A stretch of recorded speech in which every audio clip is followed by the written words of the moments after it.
मुसलमानों को यूं तो तमाम नमाजें ही बाजमात अदा करने की हिदायत दी गई है, लेकिन जुम्मा की नमाज को खुसूसी तौर पर जामिया मस्जिद में पढ़ने और ईद की नमाज को ईदगाह में पढ़ने की तलकीन हुई है। इसकी वजह यह है कि मसाजिद महज अल्लाह की इबादत करने का एक मकाम नहीं, बल्कि ये गुज़िश्ता कई सदियों से बतौर कम्युनिटी सेंटर्स भी इस्तेमाल की जाती रही हैं। यही वजह है कि जुम्मे को मुसलमान बड़ी तादाद में जामिया मस्जिद और ईद की नमाज ईदगाह में पढ़ने का हुक्म है। और ईद उल अजहा को बड़ी ईद कहा जाता है क्योंकि इसमें तमाम दुनिया के मुसलमान हज के लिए बैतुल्लाह में जमा होते हैं।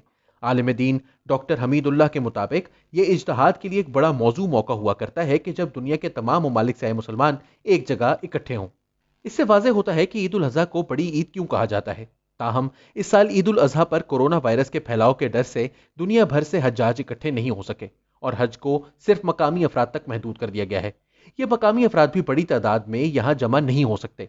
खुतबा हज में खुसूसी तौर पर रसूलुल्लाह सल्लल्लाहु अलैहि वसल्लम की ये हदीस इज्तिमा को सुनाई गई कि जब किसी जगह पर वबा फैल जाए तो वहां ना जाओ, और जहां ये वबा फैली हो वहां के लोग कहीं बाहर ना जाएं।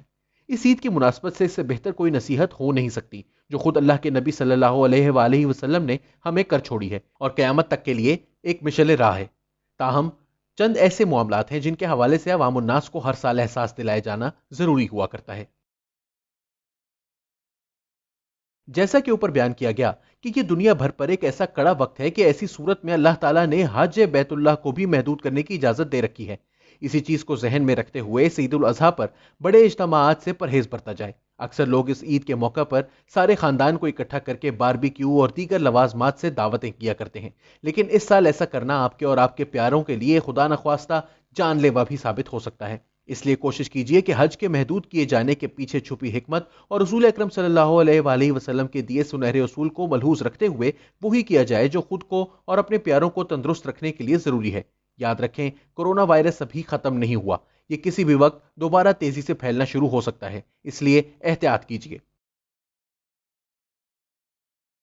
ईद के मौका पर सबसे ज्यादा अहम जज्बा कुर्बानी का है। ये ईद कुर्बान इसलिए है कि इस रोज हमारे प्यारे पैगंबर खुदा हजरत इब्राहीम अलैहिस्सलाम ने अल्लाह की राह में अपने बेटे हजरत इस्माइल अलैहिस्सलाम की कुर्बानी देना भी कबूल कर लिया था, क्योंकि आप अलैहिस्सलाम अपने रब की रजा में राजी थे। इस वाक़े में यही सबक है कि हवस और जमा करने से कुछ नहीं मिलता। अल्लाह की राह में खर्च करना, लोगों की मदद करना, अपने भाइयों के लिए अपनी प्यारी से प्यारी चीज कुर्बान करना भी इस ईद का पैगाम है। इसलिए गोश्त इकट्ठा करने की बजाय उन लोगों में ज्यादा से ज्यादा बांटे जिनके यहाँ कुर्बानी नहीं हो सकी। यहाँ दूसरा जज्बा यकीन का है। हजरत इब्राहीम अलैहिस्सलाम को अपने रब पर इतना यकीन था कि वो इसके लिए सब कुछ कुर्बान करने को तैयार थे। यकीन के इसी जज्बे की हमें भी जरूरत है कि आज ख्वाह हालात कितने ही बुरे क्यों ना हो, ये हालात बेहतर होंगे। बस तब तक के लिए जरा एहतियात से चलिए। हमारे इर्द गिर्द न जाने कितने ही लोग रोजाना भूखे सोते हैं। न जाने कितने हैं जो अपने बच्चों के लिए दो वक्त की रोटी भी बमुश्किल पूरी कर पाते हैं। वो सफेद पोश लोग जो किसी से मांग नहीं सकते, इन पर नजर रखिए। इनकी इज्जत नफ्स मजरू किए बगैर किसी तरीके से इनकी ज्यादा से ज्यादा मदद कीजिए। कुर्बानी के मौके पर इनको मत भूलिए। इन गरीबों को भी मत भूलिए जो तंग आकर मांगने पर मजबूर हैं। इन नादारों को भी मत भूलिए जिनको गोश्त तो क्या, इस दौरे पूरा शुभ में आटा, दालें और सब्जी भी बमुश्किल ही मैसर हैं।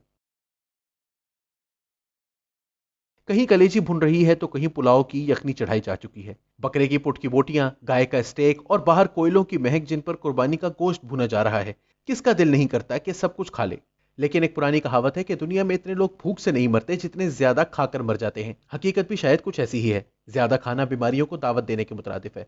इस वक्त मुल्क में कोरोना वायरस तो फैला ही हुआ है, लेकिन बरसात के मौसम में गैस्ट्रो और डायरिया के भी कभी इम्कानात मौजूद होते हैं। ऐसे में ज्यादा खाने से अजहद इज्तनाब कीजिए, क्योंकि ये खुराक ही है जिसके जरिए आपके जिस्म का पूरा निजाम चल रहा है। साफ सुथरा खाइए और मुनासिब मिकदार में खाइए। अपने नबी सल्लल्लाहु अलैहि वसल्लम की तालीमात की रोशनी में म्याना रवि इख्तियार कीजिए।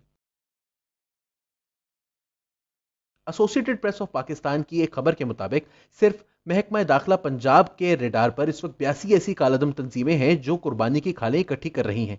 ये तंजीमें दहशतगर्दी के लिए रकूम इकट्ठी कर रही होती हैं और कुर्बानी की खालों को बेचकर इस रकम से ये तंजीमें असलहा, गोला बारूद खरीदा करती हैं। हर साल ऐसी तंजीमें लाखों की तादाद में खालें इकट्ठी करती हैं और फिर हमारे ही कुर्बानी के जानवरों की खालें इस असलहे को खरीदने में इस्तेमाल होती हैं जो हमारे खिलाफ ही इस्तेमाल किया जाना होता है। सिर्फ हुकूमत के साथ रजिस्टर्ड इदारों को इमदाद दें, इन्हीं को खालें भी दीजिए। याद रखिए, अल्लाह ने इंसानी जान की कुर्बानी से रोकने के लिए ही फरिश्तों को हजरत इस्माइल अलैहिस्सलाम की जगह दुम्बे को लिटाने का हुक्म दिया था। इन इंसानी जानों के व्यापारों से अपनी औलादों को बचाइए। तमाम खालें रजिस्टर्ड तंजीमों ही को दीजिए।